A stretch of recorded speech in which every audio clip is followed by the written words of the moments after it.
Okay, so the first stage of a rocket burned 28 seconds longer than the second stage. If the total burn time for both stages is 152 seconds. So the first stage, let's let x be the time of the first stage, y be the time for the second stage. The first stage is 28 seconds bigger than the second stage.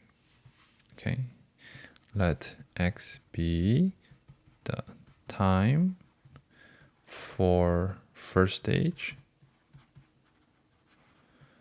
and y be for second stage. All right.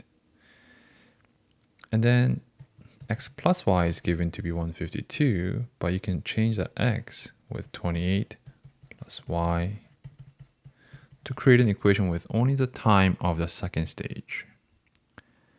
So you get 28 plus 2y is 152.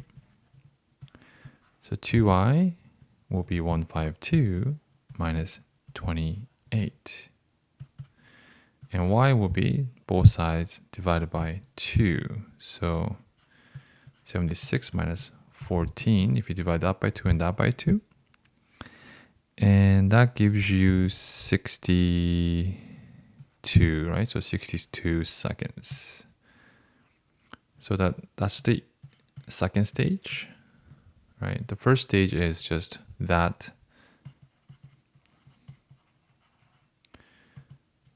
right? 62 plus 28. So that's 80, 90 seconds.